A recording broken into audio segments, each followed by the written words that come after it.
Hey, thanks for coming. Welcome to the Love Shack.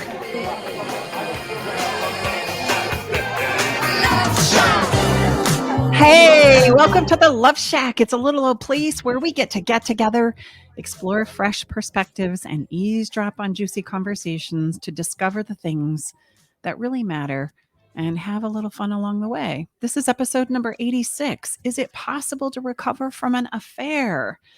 And all your other relationship FAQs. We're going to answer them all here today in the Love Shack.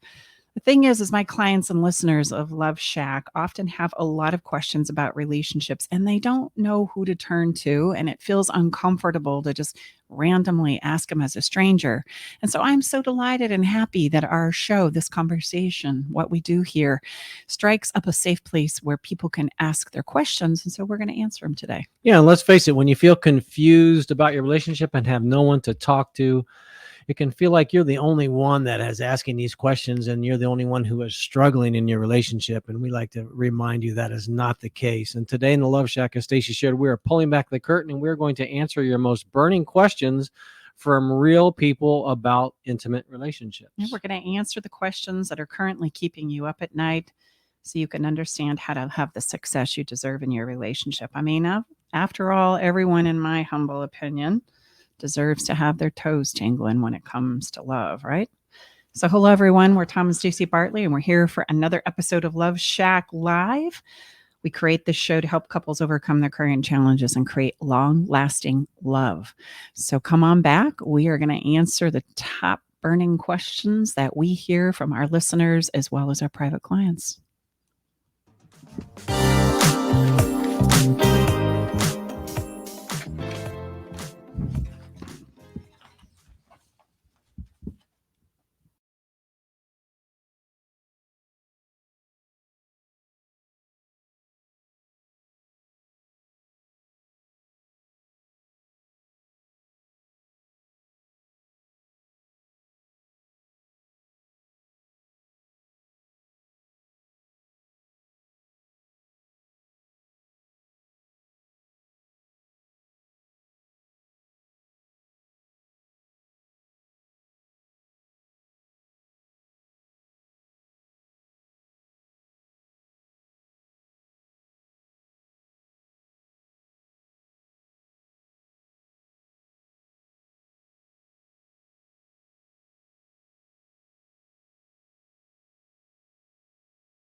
Welcome back inside the Love Shack. Tom and Stacey, episode 86. My tongue got tied there and we are here to answer some of your top questions that couples have about their relationships like? Have you ever wondered if it's possible to recover from an affair?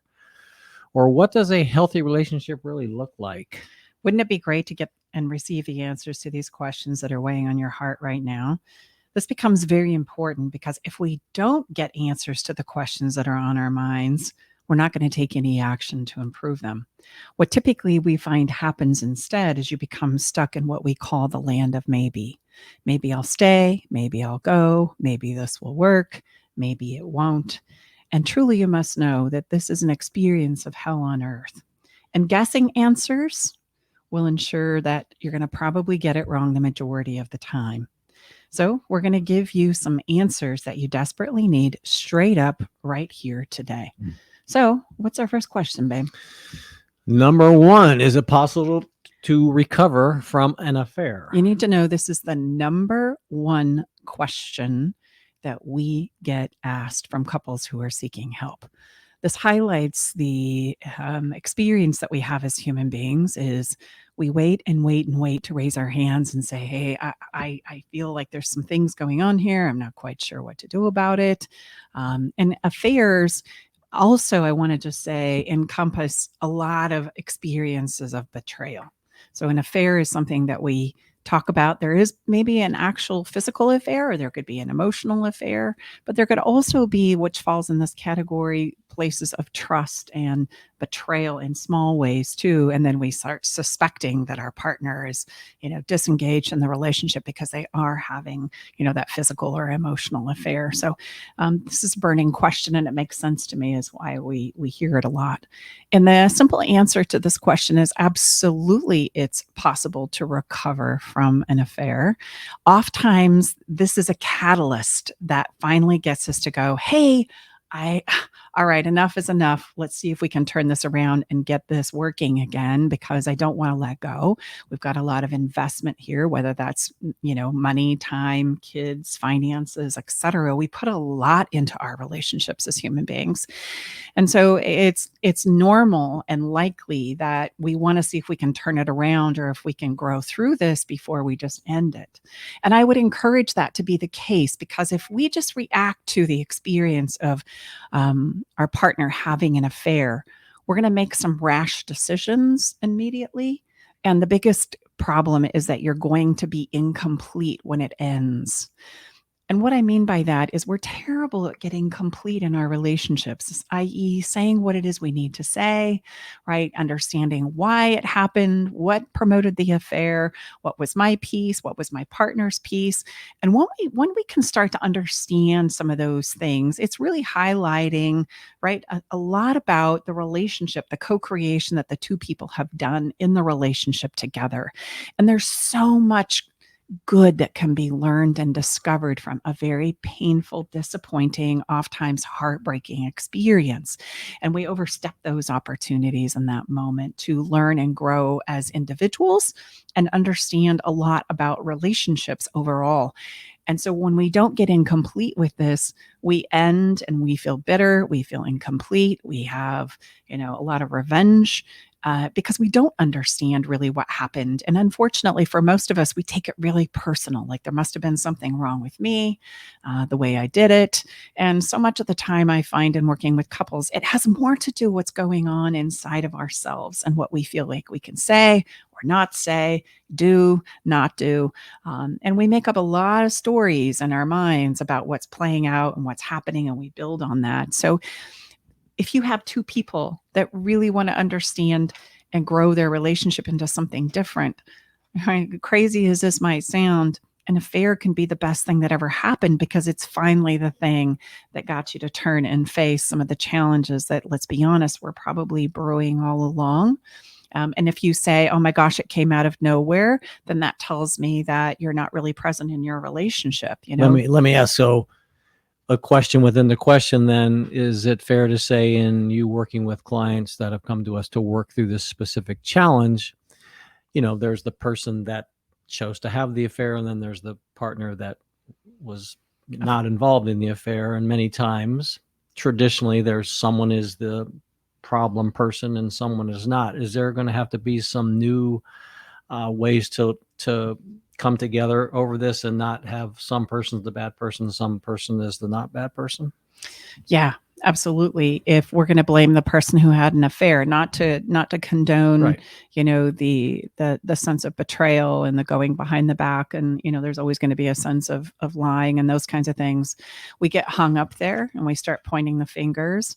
But what you really want to find out and discover is what drove that behavior. What was going on that led you to believe that an affair was what you needed to cope and to exist. And oftentimes they happen without us really consciously choosing in. They're just kind of there. And in the moment, I make a decision, and then I roll with that as a human being. And this is the side of affairs that we don't typically talk about, babe, is if somebody's lying about having an affair, there is a piece where they're lying because they don't want to hurt you. They don't want to have the relationship end while they're trying to figure some things out. Now, writing both sides is destructive for them, is destructive for families and relationships overall. When the commitment is, right, we're going to be monogamous. That's an important piece as well. So if that's my commitment, then I'm violating the commitment. Who's going to pay the ultimate price for that is the person who's violating that commitment, right? They're going to carry their own package of blame and shame and disappointment within inside of themselves, as well as the effect that it's had on the people that they made this commitment to or broke this commitment with. And so we want to understand what was the breakdown in the relationship that drove the relationship to this point. And this is the place where oftentimes we all need to take a look at how we were showing up. And typically it's very normal for relationships to get to a place where it turns more logistics, meaning you take care of the kids, you drop them off at soccer, you pay the bills, I'll make meals, I do the laundry, etc. And we manage the logistics of our lives and our relationships, but the emotional sharing has gone. So when it feels like it's come out of left field, okay, that tells me that we've highlighted on the logistics of our relationship, and we thought that everything was going along just fine because, we take family vacation and you pay the bills and we show up for dinner and all of those normal traditional things are happening. But if we look a little closer, there's usually a lack of emotional sharing or connection that's missing in the relationship. And that can be for a number of reasons. And that's typically where the enticing idea of a relationship with outside of the commitment is lands in our lap. We intentionally seek it, whatever it might be. But why is it being sought after is the thing that we want to explore. So absolutely, you can overcome affairs in your relationship. Absolutely. It takes two people to make that happen. Mm-hmm. I would ask you 3 questions to evaluate, that situation, and they are in priority of this order. Number 1, you just want it. You want it to work. Doesn't make any sense, but you want it to. Number 2, you got to be willing to work on letting the past go. And that might be a process in and of itself, but it's going to become an important piece. The affair can't be the benchmark of the relationship. We have to look forward and think about things that we want to learn and discover to make our relationship better and become better as human beings as we show up in this relationship. And number 3, you've got to learn some skills. You got to learn some new skills and understand relationships from a whole new perspective. And you've come as far probably as you can go with what you do know and how you've shown up at this point in time. And it's time to give it all an upgrade. It reminds me of a story of a wonderful client here years ago, Amy. She was devastated. Her husband was a marathon runner, and he had met somebody while running marathons, and they had this commonality. And Amy wasn't athletic at all. She wasn't something she was interested in. And I remember her just being devastated, as we are when such egregious forms of betrayal show up in our relationships and in our lives. And sometimes it's really, really courageous for us to finally turn and face it, right? And she said, I really want this. I really want this. I shouldn't, but I want it for me. I want it for my family. I want it for my kids. How am I going to turn this around? And I remember saying, okay, we worked together one-on-one for a minute, and then I empowered her to go and have a conversation with her husband, Tim. And Tim was very, very open to saving the relationship. He had basically stopped trying because he didn't think that he could ever recover from what had been done or his choices and his messy mistakes. And as they started to kind of put this back together, it was really cool because Amy started to run. And it ended up that, yes, they did save their relationship and their marriage was better than ever. And she then became his pacer. You have a pacer at the last, 5 or so miles of the race. And she stepped in and they started traveling and running marathons and supporting and cheering him on in this way. And I love that story because it shows that we have so much power and influence to turn things around, even when maybe we think it's not possible. And I want to just leave you with this inspired idea that you absolutely can turn it around. And it oftentimes is so much better than it was before. And that this affair is just kind of the catalytic event that says, okay, no more. We cannot keep doing this, right? And interesting to note, and then we'll move on to the next question. I obviously have a lot to say about this question, right? Oftentimes people who are violating these commitments to the people that they love give themselves away. And I find that always fascinating that, the thing that we would call the soul or the intuition or the capacity to be all we can be oftentimes tells on us. We get caught, and that's a good thing. Because of those things play out year over year over year. It's it's the person that's breaking the commitment that pays the ultimate price in their mental health, in their physical health, etc. So that's a good thing to finally come clean with. Excellent. As you can tell, ladies and gentlemen, we could do a whole show on that particular question, Yes, but we're going to move on because we have others. Number 2, my partner is always mean to me. What the heck should I do? Mm-hmm. What do you have to say about this? I would say number 1 is really, really do a self-examination of how are you showing up in the relationship. Well, people might say, no, wait a minute, I'm the one that's getting picked on. I know. How can that be? I know, because it's a counterintuitive. But again, just like trust, it's like other things. You don't demand trust, you demonstrate and extend trust. And then guess what happens? So as hard as that is for us to turn, just realize, ladies and gentlemen, we're not condoning what's happening here, but we're giving you answers that we know are effective and they will help because that's what we do. So first thing I would do is, rather than pointing the finger, is how am I showing up in my relationship? Am I giving it everything? Am I showing up in a way that I want that same type of behavior demonstrated back to me? And I would say, you did good. You did really good. A lot of pressure. Were you there. Nervous? Yes. No, this is. I don't want to make light of this in any way, shape, or form. It comes about often because we can feel like we're doing everything we possibly can, and oftentimes this is a dynamic where I'm trying to please and I'm trying to do everything I can possibly do in order to get my needs met or to feel loved and accepted in this relationship. And what we don't realize is that oftentimes I'm not advocating for myself. I'm not good at establishing boundaries. I'm not good at saying, this isn't okay. I'm not going to allow this to go on. And so oftentimes this dynamic, which is why Tom said, look at yourself first, oftentimes this dynamic is something that you're tolerating and putting up with. Not that you need to go to blows over it, but that there's a place of advocating for yourself. I'll just reveal a personal story here because I have lots of them. I didn't just arrive here at sharing relationship help and support to couples. There's a lot of journeys that I lived personally, and I was very much in a what we would call abusive relationship, as a young mom with 5 kids.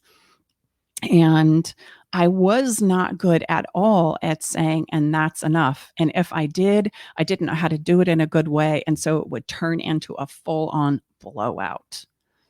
Right. So it could be turned back on me very quickly that I was to blame for this. See, if you didn't push me to this place or you didn't cause me to feel the way that I feel, then I wouldn't have to do what I do to you. And let me just add, so that's a great, follow up on what I said. And I'm sure a lot of people say, oh, so I'm showing up and I need to just accept everything like it is now. No, that's exactly why I said showing up, just like Stacy said.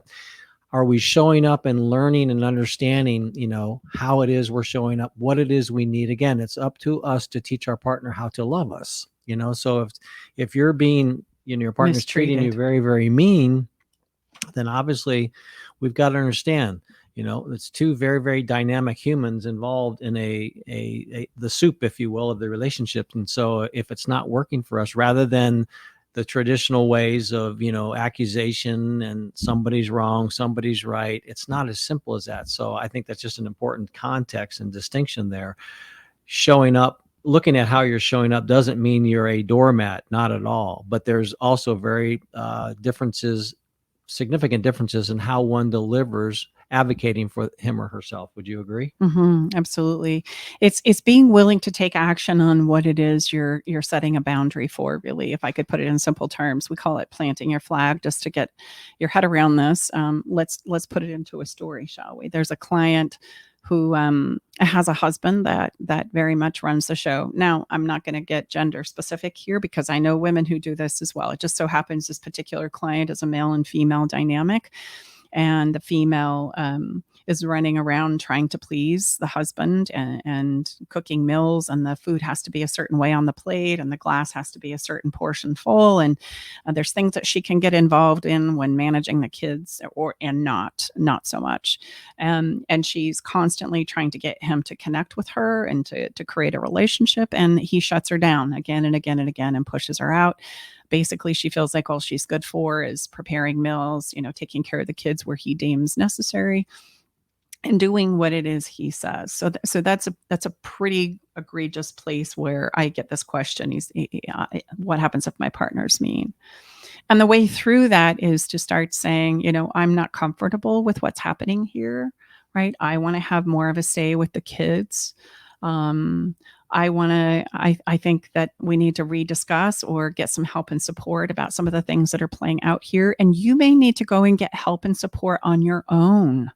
And that's where you plant your flag, and then you've got to be willing to back that up and take action on that so that they can see you're serious. Because after many, many rounds, realize the pattern that gets practiced here.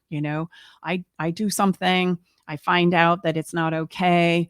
They become, very, very egregiously controlling, as we would say, through behavior, whether that's tone of voice or physical action or a combination of both. I shut down and I go along with. And so when I finally start setting boundaries and I mean it, they're going to think, yeah, no, whatever. You get back to, this dance we do in our relationship. You're not supposed to have any boundaries and tell me how this is going to go. And initially, they're not going to believe it. And so you have to be willing finally to say, no, this isn't okay. This doesn't work for me. I'm going to get some help. I'm going to get some support to turn this around. And that's probably what you're going to need. And then you're going to need to be willing to take action on that, right? And this is where the rubber meets the road, and we've got to be able to execute on that. Otherwise, we're just going to continue to practice the same pattern again and again and again. And the more you try and plant that flag and then acquiesce, the more egregious it's going to become on the other side. Because, it's kind of like a 2-year-old that tantrums for a cookie. And if you give in and give them that cookie, the next time you might try and stay off giving them that cookie longer, but the tantrum's going to get bigger and bigger and bigger because they just know if they spend a few more minutes doing it or try a few more things, you're going to finally pony up the cookie.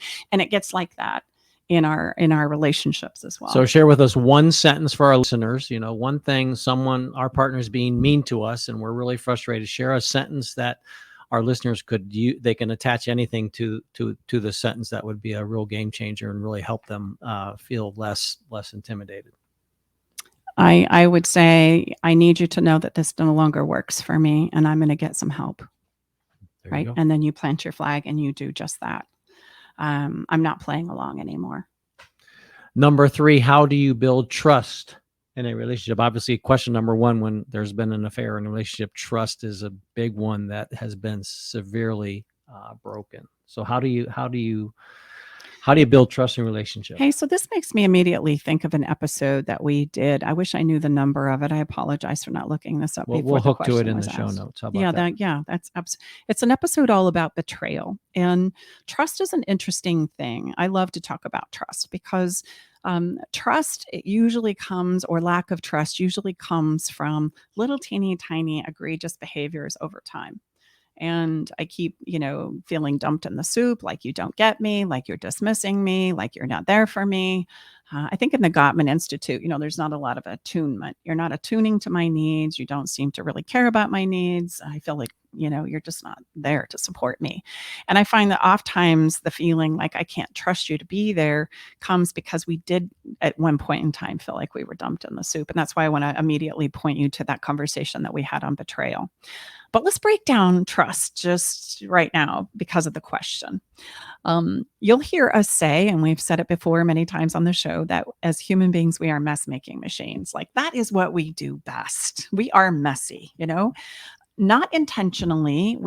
That's part of our human nature, in our plight of knowing what does work for us or how to do things and what doesn't. It's just important oftentimes for us to know what doesn't work as much as it is to know what does. And if that's the case, then as much as I love my partner, I am going to have experiences where I'm going to dump them in the soup, where I'm going to, be all upset about work, for example, and I'm supposed to swing by and pick up the chicken and I get home and I forgot. And it wasn't because I didn't love you or didn't care about you, but that's on the receiving end where we typically go, right? Or, I overschedule and I forgot that you wanted to have me go to that wedding with you and I overlooked it and now we've double booked. And I mean, things like this happen all the time. Or I'm out shopping and I've just got to have this pair of shoes and I totally blow the budget. And then I'm trying to figure out how to bring it up in a conversation, right? So it's only a matter of time before in our relationships as a human beings, we are going to blow it. Like we are going to make a mistake and we're going to make a mess, so to speak. And so when you think about it from that angle, we're really kind of all untrustworthy when we think about it in the context that we typically talk about trust. Like if you do this one egregious thing or you make a mess, then all of a sudden I say, I can't trust you. And so I want you to understand that number one, we're all going to make a mess, even you, even me. There are going to be places where I make a mistake and I get it wrong, or I'm dealing with my own hot mess and I overlook some things that maybe I needed to be more attuned to, right, in our relationship. And boom, there it is. We have a problem. We have a mess that needs to be cleaned up and solved.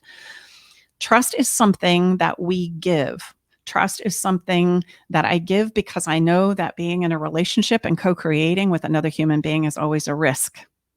And it's a risk I'm willing to take. So really when I say, I don't trust you, I'm saying I'm not willing to risk with you anymore. Like that's scary for me. And I don't know how to go about doing this. As we would say, trust has been broken. But I really want you to see that trust is something I give. It's not something that I receive. And unfortunately, instead of just knowing how to clean up a mess, we get our partners jumping through hoops that they become exhausted with. And then they pull out and we still don't have any more trust than when we started with. And so I think it's helpful to just understand that giving part. This is something I give. This is something I risk and I know I'm risking, right? It may go well. It may not. I can ask, I can advocate. But to insist that somebody, trust you or that you trust them, it's something that you give. And so I'm really mustering up the courage to trust in situations like that. Does that make sense? Yes. Is there anything you want to add to that? No.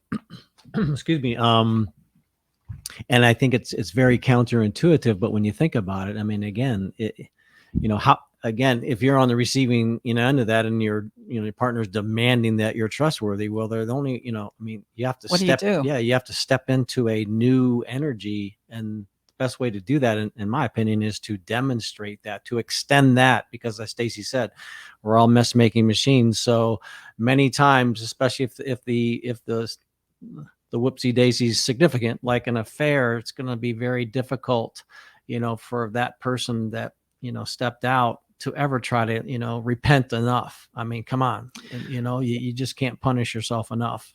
Right. Well, and I would say, yes, the situation, to look beyond it and not use it as the benchmark of what's possible when trust is broken, usually becomes the place where we feel stuck and it's difficult to move on from that.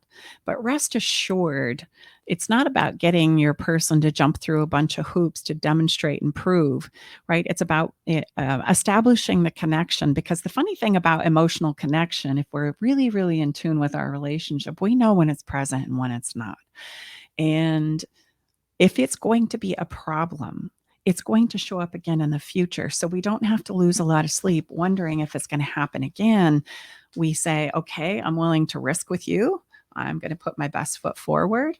Let's go forward. And right, if it shows up again, then we'll address it, right? And let's see if we can improve how it is we're showing up in our relationship between now and the future. And I think that's the important thing to understand about trust. It is the giving of risk. I am saying, I want to risk with you. I don't know how this is going to go, but I want to give it a shot. And if I say I don't trust you, then you're saying I'm not feeling comfortable to risk with you anymore, because it is something that I give into the relationship. And knowing that we're messy, we are going to mess it up. And I think, critically speaking, we just don't know how to clean up a mess. Sometimes the best way to demonstrate that you are sorry is to say so, right? And then to make an active attempt to, right, demonstrate that, as Tom had said, through being there, attuning, connecting, sharing. That's going to do way more for the relationship than any amount of hoops that, now you got to buy me these things, or now you always have to go with me here, or, I'm texting you 37 times a day to make sure that, you're still connected to me. And the list can go on, with the tracking devices and social media tracking accounts and all of the egregious behavior that we do to try and find some place of safety or confidence in the relationship again.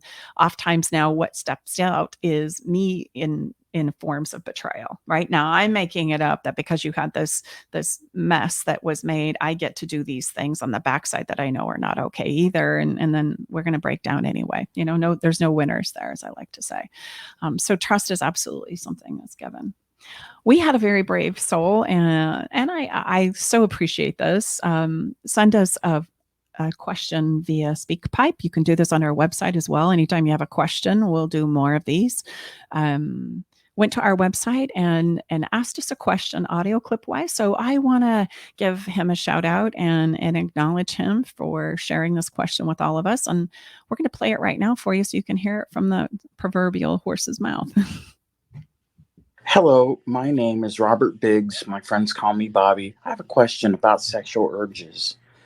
Why is it that sexual urges for me are stronger on some days versus others? Like today's the 23rd, and it's stronger on this date, or the 3rd, the 13th, or the 20th, the 30th, and sometimes the 29th.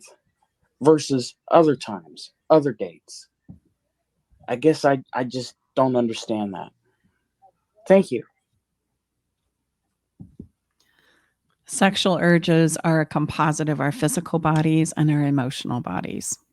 Sexual urges come about from hormones. If we're talking about the physical body, we're talking there's hormone spikes, and those hormone spikes are going to be dependent on how you're doing with your circadian rhythms, what you're eating, how hydrated you are. And that's going to all dictate the hormone levels in males and females as to why you maybe have a high libido or not. I like to say, whenever there's like a disconnect in a relationship about, sexual urges or needs or libidos in question, a great place to start is to just get your hormones checked. Just go there, because oftentimes that's a huge piece that's at play in our physical bodies, and we don't think about that. Now, if we look at the other side, the emotional side, right, the internal world side, what I focus on, sometimes there's a flash, feelings follow thoughts. And so if I were to sit and look at seductive pictures or magazines, or have something that's an anchor to sexual urges in my environment, that's going to also heighten my sexual urges on any given day. And it's normal for sexual urges to be an ebb and a flow. It is for all of us human beings. So in case some of you don't know that, it's totally normal for us to have highs and lows when it comes to the rhythms of our bodies and of our minds. So that's totally normal. And how about, say, would that also, those urges change with how connected and close we're feeling with our special someone? Would that also play into that ebb and flow, would you say? Absolutely. I mean, the more connected and safe we feel, the more we can go and act on those urges or explore those urges. and sometimes we don't realize that intimacy, sexual intimacy, is a really great place for us to explore deeper the aspects of ourselves. I like to say remember back when you were a kid and you would say, hey, let's pretend like I'm this and you're that. And then we get to try it on and play it out. Intimacy, sexual intimacy, is a wonderful playground for that type of thing. And I can imagine how I might show up and explore different aspects of my personality and my persona inside of myself. And we can act it out together, which is a great gift that intimacy, sexual intimacy, gives us. So just to recap, flow or ups and downs, ebbs and flows in your urges, your sexual urges, is totally normal. And it's going to have, it is the net result of what's going on in your body physically, and as well as what you're subjecting your thoughts or your exposure to in your environment mentally. And then, as Tom said, urges go up when I feel connected or safe with a special someone who wants to explore deeper aspects of our intimacy. So That great can also question. spike Great that. question. Thanks for sharing. Now, okay, next one. And gosh, this is a huge one that we hear all the time. What is the easiest way to improve my communication? Or we could say our communication. Yeah, we back in, was it 2018? We did like survey after survey after survey on the phone. I don't even know how many days and hours you spent on the phone talking to couples. Over 2,000 surveys were done. And the number one problem cited in relationships was our communication. And as much as I would love to say that's the culprit, it's a piece of it, because we're not sharing ourselves with each other. But I would say that's not the place to begin. I could give you tons of communication frameworks and teach you all the fancy words. And I could diagram for you on the board, how manipulation works and to stay out of it, etc. But when your emotional back gets pressed against the wall, I know you're probably going to go to two options. The first being control. We talked about that a little bit in this episode already, but I'm going to try and get pushy. I'm going to try and shut the conversation down. I'm going to try and be in charge or take control. And the other one is collapse, where I just say, do whatever you want. I give up. I throw my arms in the air. I'm checking out. I'm not present for the conversation. I'll let you talk all night long, but I'm really not hearing a word that you're saying. I mentally checked out and gone somewhere else. So until we can learn how to emotionally regulate ourselves in conversation, we will continue to do those two things. Therefore, our communication with our partners will break down and will be the thing that's sacrificed as a result. So this is why Tom and I are so passionate about teaching couples how to do emotional weightlifting. Like, it is the keystone and crux of being successful with any communication. And that is the place where we need to start, because it's going to be a place where only you can do the work that's necessary to emotionally regulate where you are inside of yourself. And oftentimes we're trying to put that burden on our partners who have no idea where you are and what you're feeling inside. So they're not going to be very good at helping you navigate that. We do like to blame them, but it doesn't take us very far. It'll take us to a fight, and then we recycle. Emotional push-ups also become our brake. If you'll think about it in communication, we have a gas pedal. It's like it's go time, and we're going to talk about this and we're going to work through it right now. So we have this incredible gas pedal that we push, and we attempt to get through the challenges that ail us. But there's no brake pedal when all of a sudden the conversation and the communication is screaming out of control. And would you say, in all of those responses, that we received and talked about, when people say, they acknowledge they're having a problem of communication, it's usually communication around these places of intensity that we've not, as a couple, been ever able to effectively talk about. For sure. Yes. They're going to be, there's 8 of them. I know that there's an episode we'll dig out for you in the show notes that talks about those 8 categories that are typically very highly charged as far as topics in our relationships. And before we want to step in and have those kinds of conversations, we need to be able to emotionally regulate my passion for it right? Or my disappointment with it, etc. And so without that brake pedal, it's not really safe enough for a couple to start, taking on those 5,000-pound problems that have probably been lurking around for a long, long, long, long time. We have couples that come in that thank Yaha, shout out to all of you who have done premarital or thinking about doing, premarital before we start co-creating. You don't necessarily need to get married in order to get some help and support and make sure you're on good ground and to get the training and skills that you need to have these kinds of conversations, these critical 8 categories.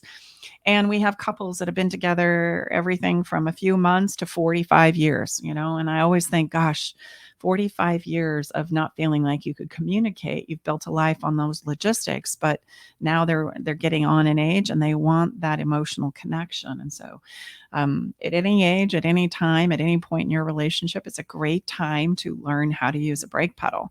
Otherwise, what we do is we fight, and it's uncannily precise. And we keep thinking that we can go to a different place if we just pull out one more piece of evidence or collect a lot of opinions. Sally says so, my mom says so, the pastor says so. And to no avail, it never takes us to a different place. And so emotional weightlifting has absolutely got to be the first thing that you get good at before we can start teaching you communication. So would that be learning how to share what's going on inside of ourselves when we're feeling upset or triggered? Would that be an emotional push-up? An emotional push-up would be first step is taking responsibility for the way you feel and what goes on inside of you, and realize that's the only thing you have the power to control. And then there's a place where we've got to create some safety so that your partner has the same permission that you do to feel the way you feel and be where you are. And then there's a window that we teach of neutrality. And that window of neutrality is, tapping out, or shall we say pausing in the relationship long before you're like redlining into that survival mode of control or collapse. That I can disclose it when I start to see I'm spinning up or I'm bottoming out and I've checked out of the relationship. So much better for you to say, this is where I'm at. Let's come back around and take another crack at this, in 30 minutes or tomorrow over coffee or after we get the kids to bed, than it is to continue to just push the gas with no brake pedal. It's going to take us to the same place all the time. And as easy as that sounds, right, it's really difficult to implement and do because it does become sticky. We do think that we can just say that one more phrase or that one more piece of evidence and our partners are going to go, waha, voila, I see the light. Oh, you're so right. And it doesn't work like that. It won't work because we're talking about emotion. And emotion is oftentimes illogical, and it is what it is. You can't convince somebody that they're not having the emotional experience that they are, as much as we've tried and continue to try. So it's better to give it a space and then let's pause before it's redlining, right? Before we're saying things and doing things that we regret or that we don't mean because we're in survival mode. Survival mode of control and collapse. It just buys us time. It doesn't solve our problems. And oftentimes it can create problems. And so learning how to use this brake pedal is critically important. And then we can step in and learn some communication frameworks, right? And it doesn't matter if it takes 1 round, 10 rounds, 55 rounds. I just want to impress upon our listeners, we try and solve our life challenges, our relationship challenges in one conversation, and we force it typically. And that will never work, right? We suck all the safety out. And you're probably not going to get through it in one setting. It's probably going to be more like, 20.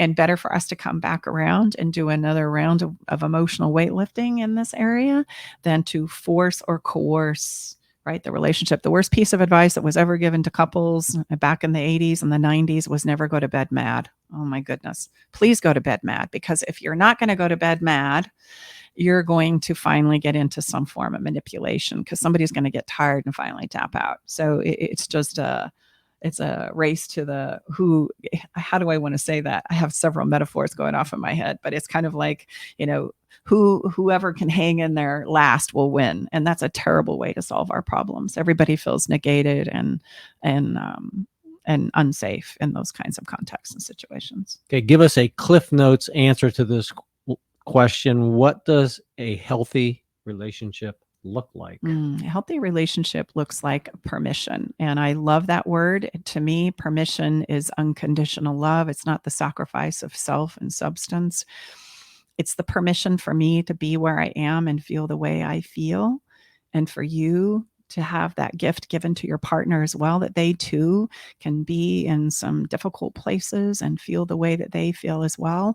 The cardinal rule is I just don't get to take my emotional pain out on my partner. Like that's where the line is drawn. Don't you always say, in your humble opinion, unconditional love is permission and safety? Absolutely. Well, it's permission, and permission creates a Safety. safe place where we can bring to the Right. table anything.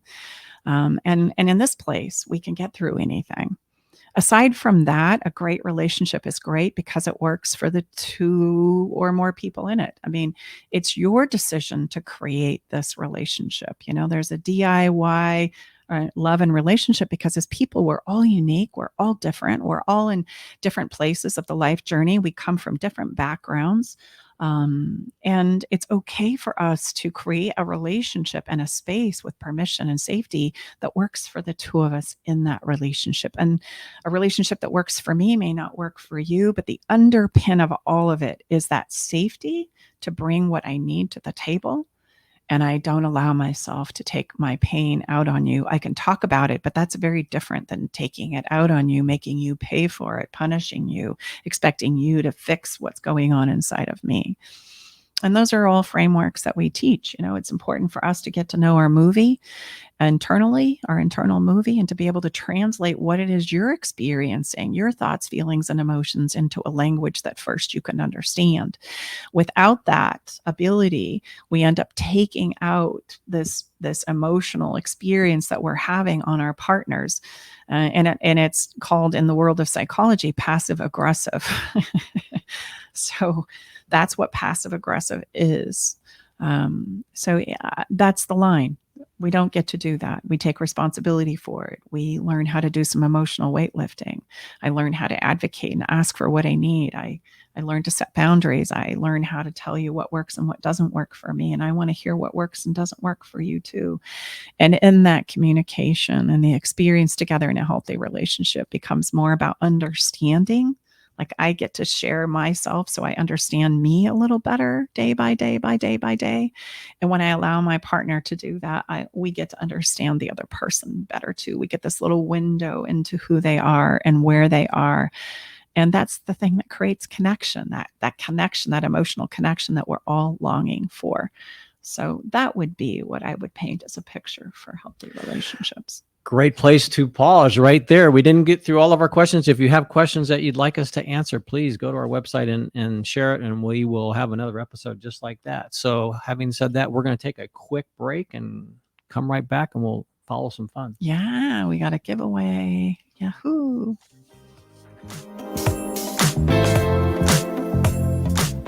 Hey, babe, did you know that the average couple spends only 2 hours a day with each other? And the majority of that time is spent eating, watching TV, and surfing social media rather than connecting with each other. And if children are involved, my gosh, it's even less time than that. I know, babe. That's why you created our conversation cards for connection, because they're the perfect conversation starter. So the next time you're sitting on the couch, rather than turning on the TV or grabbing your phone, pull out a card and get ready for some good old-fashioned laughter and love and connection. Yeah, you can get your cards at StaceyBartley.com. Make us part of your daily routine. Alternative Talk 1150.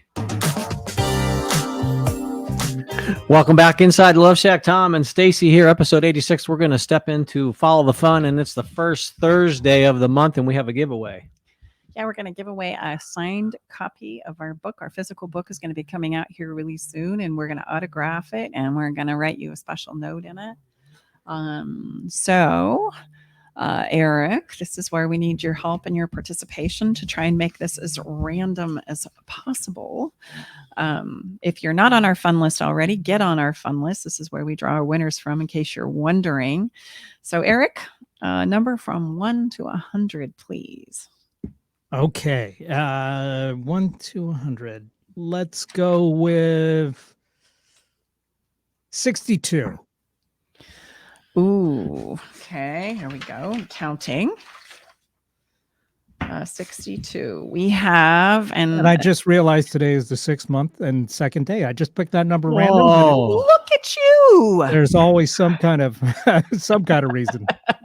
Some kind of an association to the That's number that right. you choose. Yeah. I also want to say, typically you're kind of, Lower into lower, the, like into 30 the, and lower. right, and so- today you fist bump. You So kinda we're going to went reach out deep to in the number deck. 62 on our fun list, and we will. This is please, Amber, and there's a whole bunch of other things. We're going to reach out to you, and we're going to ask for your physical address. So yeah, our physical book is very close to being ready, and it's going to be autographed by the author, which is my wonderful wife. Congratulations, Amber, and thanks for being a listener and being on the fun list. We so appreciate you. Drum roll, please. So as we step into landing this episode, we always, as you know, like to have a song that correlates to the topic that we've been talking about. And I was so delighted when I found a song by Side A. And the title of the song, kid you not, is So Many Questions. And then the song delighted me even further because it goes in to say, there's so many questions that come up in our relationships. It's such a personal journey, so many questions and so few answers. And when we're struggling in our relationships, that very much can oftentimes, I remember that feeling myself, feel the way that it is. There's so many questions that I can't seem to solve or to understand. And the song beautifully says that and really touched me. So I encourage you to take a listen on our Spotify playlist. You can access that playlist from our website. And we have a song for each and every episode that we've ever done, going way back now, like 85. This is number 86. And, I just had this thought, in as far as frequently asked questions and where does one go when they have these pressing questions in their relationship. And many times we go to our, most inner circle if we have that trust with that, special person or persons. And that's fine. But what we like to remind people is those people that you're asking that question, they love you. Okay. So meaning, you say, well, Tom, yeah, no kidding. What's your point? My point is when someone loves you, in all fairness, they probably don't always have the best ability to be truly objective, meaning no matter how thin we slice it, there's always two sides to the story. There's always going to be two sides to that question. So I'm not saying don't go to the, people that you love for answers, but you just have to be careful because they don't have the ability, they don't have the training, they've not spent time being objective and impartial and really serving the whole. Yeah. Usually that causes the element in families to choose sides Right. instead of solve problems because they're going to advocate for you. You would be brokenhearted, let's be honest, if they didn't. Right. You're expecting them to. And we do reach for those places and people in our lives because we feel safe with them. But unfortunately, they're very biased because they do love you and care about you. And that's where somebody outside of the situation that can look at the whole picture and have some objectivity, and not only some objectivity, but some ability to teach and help you understand what's happening and how it's playing out better, and to give you some tools and some skills that you can practice and implement into your relationship will take you much further than just getting another person's perspective.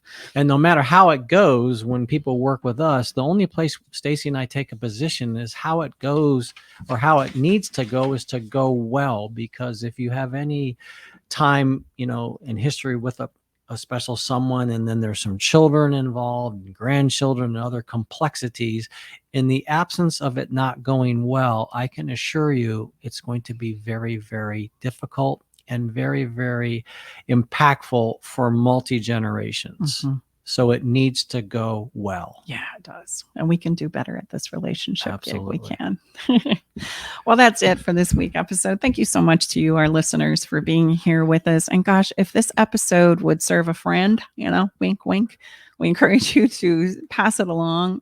These questions, again, are frequently asked questions that we get a lot. So if you have somebody that you feel like it would benefit from it, share it, pass it along. Yeah, and if you want to know how we work with people, just go to our website, especially if you go to the Work With Me page, or Work With Me tab.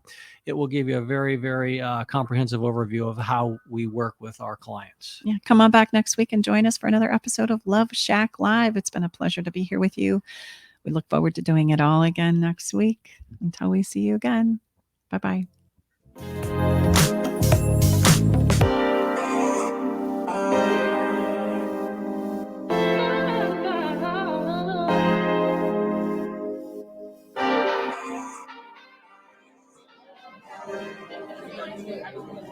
Thanks for joining us today in the Love Shack. We hope you came away with something that made your toes tingle. To learn more about everything you heard on today's show, go to stacybartley.com/podcast. Love the show? Help us spread the love by sharing the show with others. Okay, everybody, time to go. We got to close the doors to the Love Shack for this week. You don't have to go home, but you can't stay here. Come back next week, though, and join us for another edition of Love Shack Live with Tom and Stacy Bartley. I met Stacy and Tom about